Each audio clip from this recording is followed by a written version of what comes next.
Welcome to week 2 of our devotional series called A Family Christmas, the relationships behind the story.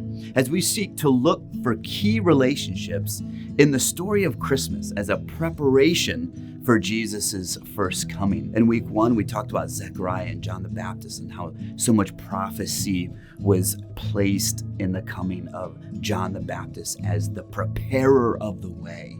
And as we study our relationships behind the greatest story ever told, we then want to apply it to the here and now of how our relationships can help usher in the final coming or the second coming of Jesus. Today, we're going to be talking about a power couple for the Christmas story, and that is Joseph and Mary. We're going to be studying out of the book of Matthew because the book of Matthew has a little different perspective than the book of Luke does. And at face value, you might be able to say, well, those are two conflicting stories here.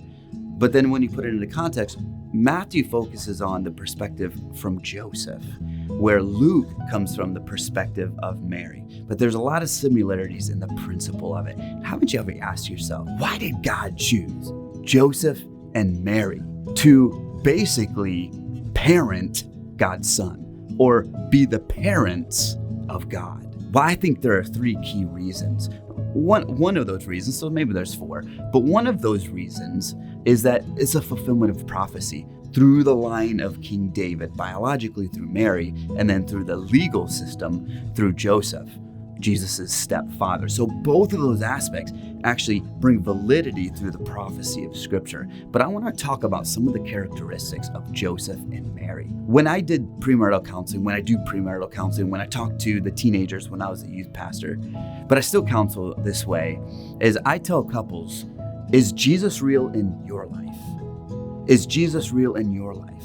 Because if Jesus is real in each of the individual's life, that there's no way that in that relationship when they come together, 2 healthy people in Jesus, that Jesus is going to be at the core of their marriage. And so you see 2 different accounts here with Mary and Joseph and how both of them were asked to trust and have faith, as our week 2 word of the Advent series is faith, because faith in God is evidenced through a life in God. And you see that with Joseph and Mary. But when they came together, personally, they knew already and had faith already because they listened.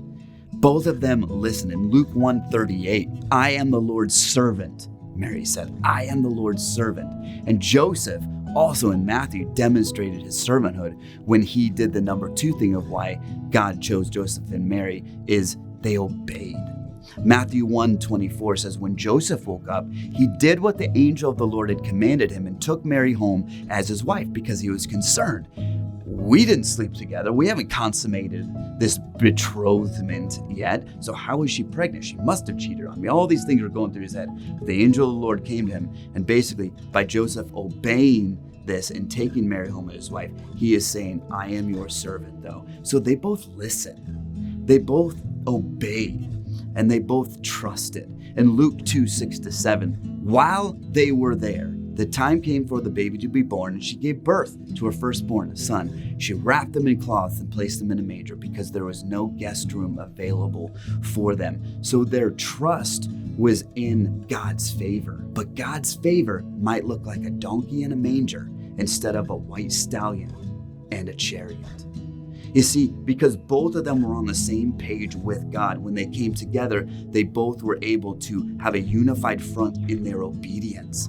They took risks, but risks taken in line with God and His instructions came with the promise of also His strength and His favor. They allowed God's voice to be the loudest.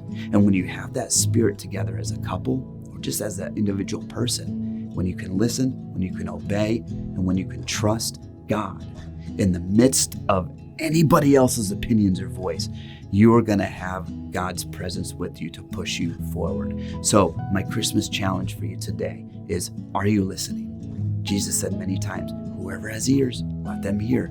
Are you listening? And are you listening to God's voice and His word?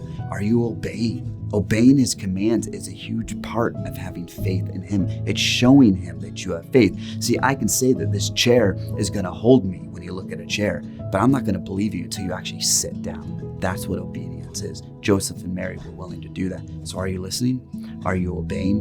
And are you trusting? I love what Psalm 56 says. King David writes, when I'm afraid, I put my trust in you. In God, whose word I praise. In God I trust and am not afraid. What can mere mortals do to me?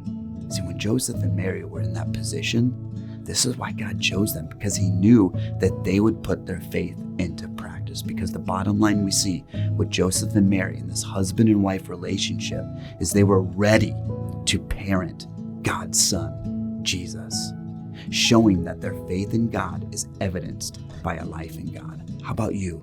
Is your faith in God being evidenced by your life in God? God bless.